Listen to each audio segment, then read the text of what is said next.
Bonjour, la Gemara de Rosh Hashanah, nous sommes à la page 29b. On va démarrer le chapitre 4, le dernier chapitre de la Gemara de Rosh Hashanah. Oui, le dernier chapitre. Alors qu'est-ce que dit notre Mishnah? La Mishnah discute en fait, là, le petit intro, de la loi relative à l'accomplissement de la mitzvah du shofar lorsque Rosh Hashanah tombe Shabbat. Eh oui, qu'est-ce qui se passe quand ça tombe Shabbat? Alors, Yom Tov, Shel Rosh Hashanah Shechal Yot Be Shabbat, lorsque le Yom Tov de Rosh Hashanah va tomber un Shabbat. Bamigdash Ayutokain, au temple, il s'avérait qu'on sonnait. Aval, Lo Bamedina, mais pas dans la Médina, pas dans les provinces. Alors, on ne sonnait pas le shofar en dehors du temple, ni à Jérusalem, ni ailleurs dans le pays, nous dit Rashi. D'autres expliquent ici que l'expression Mikedash, le temple, en fait, englobe la ville de Jérusalem et les provinces désignaient en fait les autres villes d'Eretz Israël. Bon, il y a une discussion approfondie sur ça apparemment ailleurs. La Gemara explique que bien que selon la Torah, la mitzvah du shofar s'applique également lorsque Rosh Hashanah tombe le Shabbat, les sages ont interdit de sonner le shofar en dehors du temple, de peur qu'on ne transgresse le Shabbat par erreur en transportant le shofar dans le domaine public. Bon, ça c'est une loi que tout le monde connaît a priori. Bon, alors voilà. Donc il y a une discussion sur la dimension de province. Donc il existerait une position qui pense qu'on devrait sonner le shofar Shabbat à Jérusalem. C'est intéressant. Alors évidemment, c'est pas ce qui est aujourd'hui, mais il y en a qui le pensent. Alors on continue. Meshech Harev Bet Hamikdash. Après que le deuxième temple a été détruit, quand le temple a été détruit, Yitkin Rabban Yochanan ben Zakkai Shiyu Tokain Bechol Makom Sheyesh Bo Bet Din. Rabban Yochanan ben Zakkai a institué que l'on sonne du shofar en tout lieu où se trouve un Bet Din. Alors, qu'est-ce qu'il veut dire par là? En fait, ça veut dire... Oula, il y a un gros commentaire qui vient ici. Alors, on va expliquer. Donc, c'est en fait partout où siège donc soit le grand Sanhédrin, c'est-à-dire 71 sages, soit le petit Sanhédrin, le Sanhédrin de 23 sages. C'est Rashi, tel que le Roche le comprend, mais Ritva, qui comprend Rashi aussi, a une autre version en fait. Le grand Sanhédrin était la cour suprême d'Israël. À l'origine, il siégeait dans la salle de la pierre taillée, l'Ishkat HaGazit, à l'intérieur de l'édifice du temple. Donc il y avait là-bas un endroit spécial pour le Bet Din. Dans les dernières années du temple, on le déplaça à Jérusalem, donc cet endroit-là qui était à l'intérieur d'une pièce dans le temple, a été en quelque sorte mis ailleurs, quoi. On l'a déjà mis ailleurs dans Jérusalem, mais à l'époque de la destruction du temple, on a été obligé de quitter Jérusalem. De plus, le petit Sanhédrin de 23 sages siégeait dans toutes les grandes villes d'Eretz Israël, donc il y avait toujours un Bet Din dans toutes les villes. Ils avaient le pouvoir d'appliquer la peine capitale, donc ils avaient le même pouvoir que celui de Jérusalem en réalité. Bon, ça veut dire que c'était des vrais tribunaux, comme on voit aujourd'hui dans beaucoup de villes. C'était des tribunaux de villes entières. Ça gérait la justice. La quasi-totalité des autres villes possédaient un petit tribunal de 3 sages qui n'avait d'autorité que pour juger des cas civils. Pour Rashi, on ne sonnait pas le shofar dans une ville dont le Bet Din était constitué de 3 sages seulement. Donc de ce que veut nous dire en tout cas Rabban Yochanan ben Zakkai dans la Mishnah. Donc a priori, pour Rashi, il nous explique que ce n'est pas de ce Bet Din là que parle effectivement Rabbi Yochanan ben Zakkai dans la Mishnah, mais d'un Bet Din de 23 sages, c'est-à-dire ceux qui sont capables de faire la peine capitale, pas du Bet Din des cas civils. D'autres expliquent que Rabban Yochanan ben Zakkai autorisa que l'on sonne le shofar pendant Shabbat, même dans une ville dont le Bet Din n'était constitué que de 3 sages. Bon, c'est une discussion. Après la destruction du temple, Rabban Yochanan ben Zakkai chercha à préserver l'accomplissement de la mitzvah du shofar lorsque Rosh Hashanah tombait le Shabbat, au moins en certains endroits en raison du rôle vital de la mitzvah qui présente notre souvenir devant Dieu en ce jour du jugement. Par conséquent, il décréta que l'on devait sonner le shofar partout où il y avait un Bet Din, en comptant sur les sages du Bet Din pour s'assurer qu'aucune violation du Shabbat ne se produirait. Ça veut dire que, apparemment ici, l'idée du Bet Din, c'est-à-dire le Bet Din prend des décisions. C'est-à-dire qu'il a autorisé, en fait, dans les endroits où il y avait le Bet Din, mais c'était au Bet Din de s'arranger pour que on s'organise correctement, que personne ne transgresse, par exemple, le Shabbat. On peut imaginer, par exemple, qu'un Bet Din d'une grande ville avait l'habitude, par exemple, d'installer un hérouve autour de la ville. Et donc, il n'y avait pas le risque de transporter le shofar pendant le Shabbat. On peut imaginer ça. Donc, c'était ça, en fait, en tout cas, la kavana, l'intention de Rabban Yochanan ben Zakkai, quand il a institué le consomme de shofar, aurait été a priori dans un endroit où on pouvait régler des problèmes pratiques pour ne pas transgresser Shabbat. Alors, on continue. Qu'est-ce que nous dit ensuite? Alors, si je reprends cette partie-là, donc Rabban Yochanan ben Zakkai a institué que l'on sonne du shofar en tout lieu où se trouvait un beddin, où se trouve un beddin. Rabbi Eliezer dit Lo hitkin Rabban Yochanan ben Zakkai ela beyavne bilvad. Rabban Yochanan n'a institué cela que à Yavne, c'est-à-dire à l'endroit où ils avaient fui juste après la destruction de Jérusalem. D'accord? C'est-à-dire l'endroit où la première des grandes yeshivas a été créée, donc à Yavne. Donc ça correspondait en fait au siège du grand Sanhédrin, non pas du petit Sanhédrin, à cette époque. Rabbi Eliezer pense que Rabban Yochanan ben Zakkai ne permit de sonner le shofar le Shabbat que là où siégeait le grand Sanhédrin, mais pas là où siégeait un plus petit beddin, que ce soit de 23 ou encore moins de 3.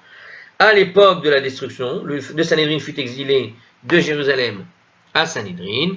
Par la suite, lorsque le Sanhédrin fut contraint de se déplacer à plusieurs reprises, etc., il était permis de sonner le shofar le Shabbat dans chacun de ces nouveaux emplacements. Mais on parle de ce Sanhédrin, de ce groupe de sages qui se sont déplacés en fait avec la destruction du temple et avec les aléas donc qui ont suivi la destruction du temple. Amroulo. Alors, si on reprend donc ce passage, donc Rabbi Eliezer nous a dit que Rabbi Yochanan ben Zakkai n'a institué cet usage de sonner le shofar le Shabbat qu'à Yavne. Ils lui ont dit Amroulo. Echad Yavne ve'echad kol makom sheishbo beddin. Il l'a institué à la fois pour Yavne et pour tout autre lieu où se trouvait le beddin. Alors c'est là où il y a une nuance qui a été donnée dans notre commentaire précédent, où on voit qu'en fait il s'agit en fait du même groupe de gens qui, en se déplaçant, d'accord, donc c'est peut-être pas au même endroit, mais c'est peut-être pas Yavne en particulier, mais c'est le même groupe de gens. Ou peut-être qu'ici il nous dit que même un beddin autre pouvait sonner le shofar. Alors, même si le beddin est moins important que le grand Sanhédrin, la Gemara va demander pourquoi il est nécessaire de répéter apparemment l'opinion du Tanakama. Bon, je vous ai proposé quelque chose là. Alors, la Mishnah n'a pas fini. Verodzot haïta Yerushalayim yetera al Yavne. Et à cet égard, également, Jérusalem était supérieure à Yavne. Ça veut dire quoi? Ça veut dire qu'il y avait un autre aspect de l'accomplissement de la mitzvah du shofar pendant Shabbat, par lequel Yerushalayim, Jérusalem, avant sa destruction, était supérieure à Yavne, et aux autres endroits où il était permis de sonner le shofar, c'est ce que nous dit Rashi. Donc il nous dit qu'on pouvait sonner de toute façon Jérusalem, c'était particulièrement plus important. Mais ça veut dire même s'il n'y avait pas de Sanhédrin. Alors la façon dont est formulée la Mishnah pose problème, nous dit le commentaire. Parce que juste ici, elle n'a pas mentionné d'aspect de la mitzvah conférant à Jérusalem une supériorité sur Yavne. Qu'est-ce que ça veut dire? À cet égard, seulement Jérusalem était supérieure à Yavne, et on va discuter de tout ça dans la page suivante, on n'y est pas. Bon. Donc on vous prépare là, les commentaires nous préparent aux discussions de la Gemara. Alors reprenons donc, on a dit donc, et à cet égard également, Jérusalem était supérieure à Yavne. Donc à cet égard, sous-entendu, supérieure à Yavne, à cet égard également. Donc qu'est-ce que ça veut dire? C'est la question de la Gemara tout à l'heure. Probablement ici, dans le sens, en tout cas premier, c'est à cet égard au sens où on va sonner plus le shofar à Jérusalem qu'à Yavne, par exemple. Bon. Shekol ir shehiroa, et que chaque ville qui pouvait voir Jérusalem, Veshomaat, et pouvait entendre, ou Krova, où était proche, Veyechola lavo, et pouvait venir à Jérusalem, Tokain, on y sonnait le shofar pendant Shabbat. J'ai envie de dire, pour ceux qui connaissent un peu la géographie de Jérusalem, vous avez Jérusalem au centre, la vieille ville, comme on dit, puis vous avez tous les faubourgs autour, d'accord, qui font aujourd'hui partie de la ville de Jérusalem, on va dire dans les frontières de la comment on appelle ça, de la mairie de Jérusalem, et même il y a d'autres villes qui sortent de Jérusalem, mais qui restent encore dans le giron de Jérusalem. Vous savez, comme ce sont des collines, les rues et les villes, c'est comme si vous avez des micro-villes un peu partout. Bon, alors on peut dire que ici il fait référence un petit peu à ces villes-là, celles où tu peux voir de loin, par rapport à la vieille ville où tu es vraiment à l'intérieur. Donc quand tu fais partie on va dire du faubourg de Jérusalem et que tu peux voir Jérusalem de loin, quelque part, tu es encore dans Jérusalem. on le considère comme s'il faisait partie. Alors, est-ce que ça veut dire que c'est lié à l'idée du Hérouv? Peut-être, hein. Peut-être, parce que la vieille ville de Jérusalem, elle a une muraille, mais là, tu étends en quelque sorte le Hérouv en dehors de la Jérusalem, c'est-à-dire en dehors des endroits où tu pouvais quand même voir la ville. Je sais pas, je sens quelque chose. On verra. Toute ville remplissant toutes ces conditions était considérée comme se trouvant dans les environs de Jérusalem, et ses habitants avaient également le droit de sonner le shofar à Shabbat. Alors, on va préciser les conditions plus tard. Hein. Donc, vraiment, on est en train de préparer la discussion. Et puis, Uvi Yavne, lo hayutokarin et la bebeddin bilvad. Mais à Yavne, on ne sonnait uniquement que au beddin même. C'est-à-dire que dans le tribunal là-bas, qui servait de synagogue, c'est seulement là-bas uniquement, a priori, qu'on sonnait le shofar. C'est ce que j'ai compris en le lisant. On va vérifier quand même ce que nous dit ici le commentaire pour voir si on ne se trompe pas. Comme nous l'avons dit donc tout à l'heure, Rashi a expliqué que la dernière partie indique que l'on sonnait le shofar dans tous les environs de Jérusalem avant la destruction. Ceci semble contredire la première partie de la Mishnah qui nous a enseigné, d'après Rashi, donc, que l'on sonnait le shofar dans le temple seulement. Donc pour Rashi, au tout début, on ne sonnait que dans le temple, et non pas à Jérusalem. Or là, on a l'impression, puisqu'on te dit que même une colline où on voyait de loin Jérusalem, on allait sonner. Donc a priori, on sonnait partout, dans Jérusalem. Alors le Ritva et le Maharsha expliquent, donc ce sont deux commentateurs, que la première proposition fait allusion à la période où le Sanhédrin siégeait dans la salle de la pierre taillée, alors que la dernière traite de la période juste avant la destruction, alors que le Sanhédrin avait été déplacé du temple vers la ville de Jérusalem. C'est une manière d'expliquer, effectivement. Tant que le Sanhédrin siégeait dans l'édifice du temple, il n'était permis de sonner le shofar qu'à cet endroit, mais lorsque le Sanhédrin se déplaça à Jérusalem, en dehors du temple, donc, l'autorisation de sonner s'est étendue à toute la ville et ses environs. Alors voilà, bon, c'est une manière d'expliquer les raisons de comment on sonnait. En tout cas, on sonnait le shofar à l'époque. Alors, l'Agmara va rechercher en fait la source de tout ça, de la règle qui stipule qu'on ne doit pas sonner le shofar, en fait, à Rosh Hashanah, quand ça tombe à Shabbat de base. Alors c'est étrange parce que au départ, on te dit qu'on sonnait à Shabbat, et puis finalement tout le reste, je me pose la question comme ça. Pourquoi à ce moment-là avoir besoin de nous préciser toutes les fois où on sonnait finalement à l'époque du temple? Bon, peut-être pour le futur, pour dire que quand le temple sera reconstruit, il faudra sonner de nouveau Shabbat dans le temple et dans le grand tribunal. Je ne sais pas. Alors, Mana, Hane, Milé. D'où est-ce qu'on apprend cette chose? À savoir donc la règle qu'on a établie là. À savoir qu'on ne sonnait pas à Shabbat. Donc, je rappelle à tout début de notre Mishnah, donc on sonnait au temple, mais pas dans les provinces. Rabbi Levi bar Lachma. Alors, une minute. Amar Rabbi Levi bar Lachma, Amar Rabbi Chama bar Hanina. Rabbi Levi bar Lachma a dit au nom de Rabbi Hanina, de Rabbi Chama bar Hanina. Shabbaton zichron teroua. Katuv echad omer, Shabbaton zichron teroua. On trouve dans la Torah une contraction où il y a dit comme ça. Bon, on trouve dans le verset un jour de repos, un souvenir de sonnerie de teroua. Donc il y a ici l'idée du souvenir de sonnerie de la teroua. Il y a un verset comme ça de la Torah. Est-ce que c'est la Torah, une seconde? Oui, c'est ça. Dans le Lévitique, le chapitre 23 au verset 24. Le verset sous-entend donc que l'on ne sonnait pas le shofar à Rosh Hashanah, mais qu'on s'en souvenait en récitant les versets du son du shofar. Donc, quand on dit le souvenir de la sonnerie de la teroua, si je parle d'un souvenir au fond, c'est le souvenir de la sonnerie. Ici, on n'a jamais finalement parlé dans la Torah de la sonnerie elle-même, de sonner la sonnerie. On te parle de se souvenir. Et au fond, pour se souvenir de quelque chose, alors c'est vrai que sonner du shofar permet de se souvenir du son du shofar. Ah, ça c'est sûr. Mais on peut se souvenir du son du shofar en parlant. Il y a eu le shofar qui a sonné à l'époque où les enfants d'Israël attendaient que vienne le don de la Torah, et lorsque Dieu est venu, il est descendu avec des tonnerres, etc. Il y a eu les sonneries, et on le dit. Donc ils ont entendu les sonneries. Et le simple fait d'en parler, tu t'en souviens. Donc c'est une manière.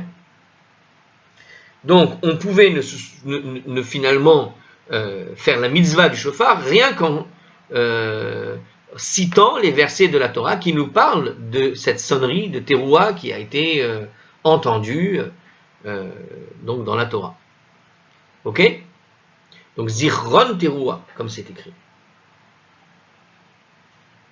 Alors c'est une contradiction par rapport à Rosh Hashanah, puisque nous on veut sonner vraiment. Mais il est écrit ailleurs, justement, et elle est où la contradiction? Elle est là, parce qu'il est écrit ailleurs, Vekatu Vechad Omer, et un autre il a écrit, Yom Teruah Yiyeh Lachem, un autre verset, c'est écrit, ce sera un jour de sonnerie de Teruah pour vous. Alors il faut savoir, il faut se souvenir simplement en citant les versets, ou il faut que ce soit un jour de sonnerie, carrément. Et alors si c'est un jour de sonnerie, on sonne. Donc, alors ça c'est un verset qui nous vient du livre des Nombres, Bamidbar, chapitre 29, verset 1. Le verset indique que l'on sonne effectivement le shofar ce jour-là, on avait compris. Donc le premier verset nous montre que seul le souvenir du shofar est impératif, alors que le second verset nous déclare qu'il faut réellement sonner le shofar. La kashia, nous dit le Talmud à propos de ces deux versets. Ce n'est pas une difficulté. Pourquoi c'est pas une difficulté? Kan beyom tov shechal liyot beshabbat. Ici, donc le premier verset qui parle de ce souvenir de la sonnerie, parle de ce Yom Tov qui tombe le Shabbat. Kan beyom tov shechal liyot bechol. Et là-bas, et ici, on parle de ce jour de Yom Tov qui tombe en même temps qu'un jour de semaine normale. Ça veut dire un jour où tu auras le droit de sonner. Donc quand ça tombe à Shabbat, Zichron Teruah. Et quand ça tombe pas à Shabbat, Yom Teruah, le jour de la sonnerie. Ainsi donc, on a l'obligation de sonner le shofar le jour de semaine, alors que le Shabbat, nous avons simplement l'obligation de nous souvenir du shofar. Alors, on va relire la suite de ce commentaire. Puisque de nombreuses activités sont interdites le Shabbat, il est donc logique de dire que le verset qui ne prescrit qu'un souvenir de shofar fait en fait référence au Shabbat. Le verset fait allusion au fait qu'il soit interdit de sonner le shofar pendant Shabbat. D'après Rabbi Levi Bar Nachma, la loi biblique ne prévoit l'accomplissement de la mitzvah du shofar que pendant des jours de semaine, mais pas pendant Shabbat. Voir Yom Teruah là-bas, donc c'est toujours ce livre qui a été cité, qui expose en fait une version détaillée de cette opinion. Bon, on ne va pas aller le voir, on continue. La Gemara, devinez quoi? Elle n'est pas d'accord. Rava a dit, Amar Rava, I mide oraita hi, mais si l'interdiction pour le shofar est d'ordre biblique à propos de Shabbat, Bamigdash hechi, takeinan, comment peut-il permettre de le sonner au temple? Donc si tu me dis que dans la Torah, il te dit qu'il faut se souvenir de la sonnerie, et pas le sonner, et donc c'est de la Torah, tu es en train de me expliquer que c'est de la Torah, mais si c'est de la Torah, comment tu peux autoriser la chose, qu'elle soit faite dans le temple? Normalement, tu devrais dire aussi dans le temple de sonner, donc le jour de Yom Tov qui tombe Shabbat. Et c'est pas fini, Vérod, et de plus, Halav melacha, cet acte de sonner n'est pas une melacha interdite. En réalité, sonner un shofar, quelle action de melacha? Qu'est-ce que tu as créé? Tu n'as rien créé. D'accord? Dans les interdits de Shabbat, tous les interdits, en fait, sont des interdits où tu vas créer quelque chose. Tu crées un objet, tu vas labourer, tu vas planter. Donc tu crées des choses. Bon, ici, tu vas juste sonner pour sonner. De itzterir kara lim'routé. C'est pour qu'il soit nécessaire qu'un verset vienne en exclure l'accomplissement le Shabbat. Donc, alors, à vous là. J'ai pas compris la suite. Je reprends. Rava nous dit, si l'interdiction de sonner le shofar le Shabbat est d'ordre biblique, comment est-ce qu'on peut le sonner au temple? Et par ailleurs, de plus, cette chose n'est pas une melacha. La chose n'est pas une melacha. Donc sonner n'est pas une melacha. De isterir kera, les maroutés, pour qu'il soit nécessaire qu'un verset vienne en exclure l'accomplissement le Shabbat. Des Tana de Rami Shmuel, car une braïta a été enseignée dans la yeshiva de Shmuel, Kol melechet avoda lo ta'asu. Il y a écrit dans la Torah, vous n'accomplirez aucun travail créatif. C'est un travail créatif qui sont interdits dans la Torah. Comme c'est dit donc dans le passage du Nombre, chapitre 29, le verset 1. Donc, sont exclus donc de cette interdiction la sonnerie du shofar. Donc, il y a une braïta qui te dit, on exclut parmi donc les travails créatifs, on exclut quoi? La sonnerie du shofar, qui n'est pas un travail créatif, et le retrait du pain du four. On a le droit de le retirer du four, si on l'a mis avant Shabbat. Shei chochma ve'ena melacha, parce que chacun de ces actes est un savoir-faire, et ce n'est pas considéré comme un travail créatif. Tu ne crées pas. Alors, on va expliquer quand même avec les commentaires ce qu'on vient de dire tout ça, là. Alors, Donc on a dit, Rava a dit qu'en plus, donc non seulement a priori ce n'est pas une interdiction, si c'était une interdiction biblique, comment on aurait pu le sonner dans le temple? Et par ailleurs, cet acte de sonner n'est donc pas une mélacha interdite pour qu'il soit nécessaire qu'un verset vienne en exclure l'accomplissement le Shabbat. D'accord? Alors, qu'est-ce qu'il veut dire ici? Cette question pose problème, car logiquement, si sonner du chauffard correspondait à un travail interdit, on n'aurait pas besoin de chercher à un verset pour exclure cet interdit. Mais puisque ce n'est pas un travail interdit, il est donc de trouver un verset, il est nécessaire de trouver un verset pour l'exclure des choses qui seraient interdites. Donc, puisque ce n'est pas un travail interdit, on aurait dû chercher un verset qui vienne l'exclure. Je ne sais pas si vous avez compris. Alors, Tosfot explique la question comme suit. On va la formuler autrement avec Tosfot. Si sonner du chauffard lors d'un Shabbat ordinaire était un travail interdit, il aurait été nécessaire que le verset fasse allusion au fait qu'il demeure interdit de sonner du chauffard même lorsque Rosh Hashanah tombe à Shabbat. D'accord? Donc, on aurait dû trouver donc un verset qui fait allusion qu'il demeure interdit de le sonner, même à Rosh Hashanah. Puisque l'on aurait pu croire que le verset « ce sera un jour de sonnerie et de terroir pour vous » s'applique également au Shabbat, et donc elle offre une dispense spéciale. Puisque Rosh Hashanah est une sonnerie et que la chose est de la Torah, si tu pensais dès l'origine que le chauffard était interdit, on aurait pu imaginer donc ici que le verset « ce sera un jour de sonnerie » vient apprendre que c'est exclu. Le chauffard, tu peux le sonner. D'accord? Donc il serait joli de comprendre le verset, et à ce moment-là, puisque tu penses que c'est une dispense spéciale, il est logique à ce moment-là de comprendre qu'effectivement le verset qui dit c'est un souvenir de la sonnerie de la Torah enseigne que l'interdiction de sonner le chauffard pendant Shabbat demeure en vigueur. Mais, puisqu'il sera démontré tout à l'heure, sonner du chauffard ne constitue pas un travail interdit au départ, il est illogique de dire que le verset vienne exclure le Shabbat de l'accomplissement de la mitzvah du chauffard. Donc, bon, je pense que j'ai compris, moi. Alors, il semble que Rashi a une version différente de ce texte, selon laquelle la Gemara demande simplement Verod melachahi. Et de plus, sonner chauffard, est-ce un travail? Donc, on aurait pu le poser comme ça, la question, bon, ça ne change pas grand-chose. Est-ce que véritablement c'est un travail? Non. Sous-entendu, non. Donc, on n'a pas besoin d'un verset qui vienne nous expliquer qu'on aurait besoin de rappeler le souvenir, ce jour-là, à Shabbat, de la sonnerie du chauffard, puisque de toute façon, en soi, ce n'était pas interdit, puisque ce n'est pas un travail interdit de Shabbat. Voilà, c'est ça ce qu'il veut nous dire en gros. Hein. Donc à quoi ça sert de ramener une option? Attention, pour Shabbat, il faut se souvenir du chauffard. Pourquoi la Torah va-t-elle nous donner un verset spécial pour l'exclure, alors qu'au départ, dès le départ, il n'y a aucune raison de l'interdire? Et en plus, quand tu vas dire ce jour-là est un jour de sonnerie, il n'y avait aucune raison d'interdire le Shabbat, puisque de toute façon, ça comprenait même le sonnerie pendant Shabbat, au fond, puisque ce n'est pas un travail créatif, ce n'est pas un travail interdit. Et donc la braïta qu'on a citée derrière vient nous dire justement, vous n'accomplirez aucun travail. Lorsque la Torah précise, vous n'allez accomplir aucun travail, sous-entendu créatif, eh bien ça exclut évidemment, c'est une braïta qui le dit, la sonnerie du chauffard, le retrait du pain du four, qui sous-entend quoi? Qu'il n'y a aucun problème donc à sonner le chauffard et à retirer du pain d'un four. Alors à l'époque talmudique, sur l'histoire du four, on cuisait le pain en collant la pâte sur la paroi intérieure d'un four chaud. Il fallait une certaine habileté pour le retirer le pain de la paroi sans la déchirer, sans le fendre, hein, parce que la pâte durcissait, mais pas complètement, mais comme elle restait collée à la paroi, aïe! Alors, ça me fait penser au pain, en fait, c'est des lafas, ce qu'il est en train de décrire là. Quand on colle la paroi du four, comme ça, c'est des lafas, espèce de pain chaud comme ça. Ça ressemble à ça. Enfin, je dis ça, je dis rien. C'est le pain arabe, là, comme ça. Les grands pains longs, comme ça, ou le pain indien, ça ressemble. Ce type de pain. D'accord? Qui se colle à même des plaques. Et quand tu le décolles, justement, voilà, tu le laissais pendant Shabbat, tu pouvais le décoller après. Alors, qu'est-ce qu'il nous rajoute ici? Donc, alors il dit ici que ces travaux étaient en fait un savoir-faire. Donc, effectivement, il fallait savoir le retirer, par exemple, la pâte, la retirer sans la déchirer, comme il disait ici. Et en fait, du coup, comme ce sont des savoir-faire, ce ne sont pas considérés comme des travaux créatifs. Alors, qu'est-ce qu'il veut dire par là?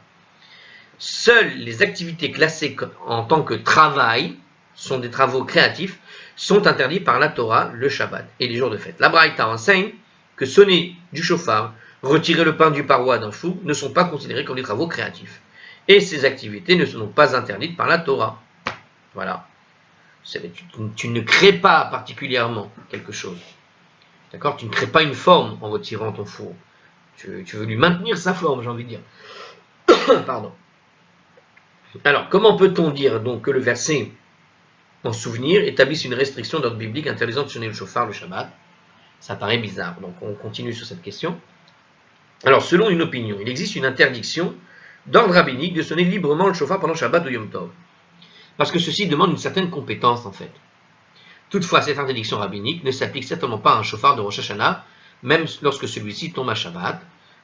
Bon, c'est vrai qu'il faut avoir une certaine compétence, mais bon, il n'y a pas de... Oui, parce que tu crées le son, il faut un son bien posé. Tu peux imaginer comme quelqu'un qui joue de la musique, au fond. Est-ce que quelqu'un qui joue d'un instrument de musique, lorsqu'il va créer véritablement une partition, il y a aussi l'idée de créatif.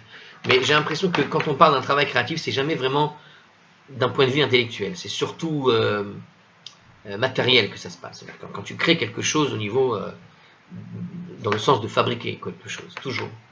Bon. En tout cas, vous voyez des rabbins qui ont quand même dit que certains l'ont interdit juste dans l'idée de la créativité et non pas simplement dans l'idée de la création, de quelque chose que tu peux créer matériellement. Alors, on continue. L'Agmara propose une autre explication. Alors, et là, Amar Rava, plutôt Rava a dit, Mide Oraita Mishra Share, la loi biblique, du point de vue de la loi de la Torah, il est certainement permis de sonner le chauffard pendant Shabbat. Verabanan ou des gazurbe. Mais ce sont les sages qui ont décrété cette interdiction.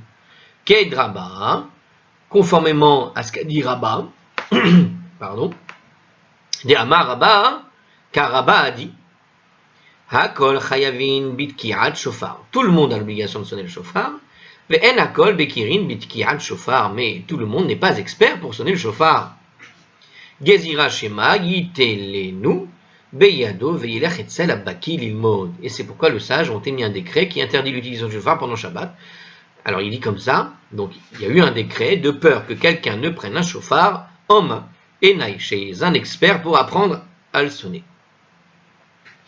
Ve'yavirenu arba amot birshut arabim. Et alors, il va transporter sur les 4 amot dans le domaine public, c'est-à-dire l'interdiction de porter le Shabbat, d'accord, transporter Shabbat, donc c'est quand tu dépasses un certain cercle autour de toi, les 4 amot dans le domaine public, qui donc serait une violation de la loi de la Torah.